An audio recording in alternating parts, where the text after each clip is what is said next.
7 نصائح للصحفيين لتغطية مهنية أثناء الكوارث والزلازل. أولاً، السلامة. تأكد دائماً من سلامتك وسلامة فريقك قبل البدء في التغطية. احرص على اتباع إجراءات السلامة والتحضير المناسب، مثل ارتداء الملابس الواقية وحمل معدات الطوارئ. ثانياً، التدريب والتحضير. احرص على تلقي التدريب اللازم حول كيفية التعامل مع المواقف الطارئة واستخدام الأدوات المتاحة لك مثل الأجهزة المحمولة وأجهزة الكاميرا. ثالثاً، تحضير المعلومات. قم بجمع معلومات مسبقة حول المنطقة المتأثرة والزلازل السابقة في المنطقة. هذا سيساعدك في فهم الخلفية والتأثير المحتمل للكارثة. رابعاً، التواصل مع المصادر الرسمية. حافظ على تواصل جيد مع الجهات الرسمية مثل الدفاع المدني والجهات الحكومية للحصول على معلومات دقيقة ومحدثة. خامساً، توثيق الأحداث.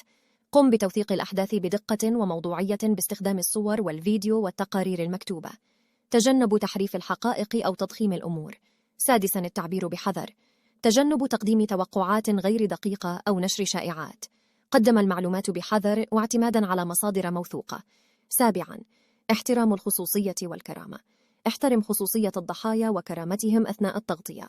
تجنب عرض الصور أو المعلومات التي قد تكون مؤذية أو مهينة.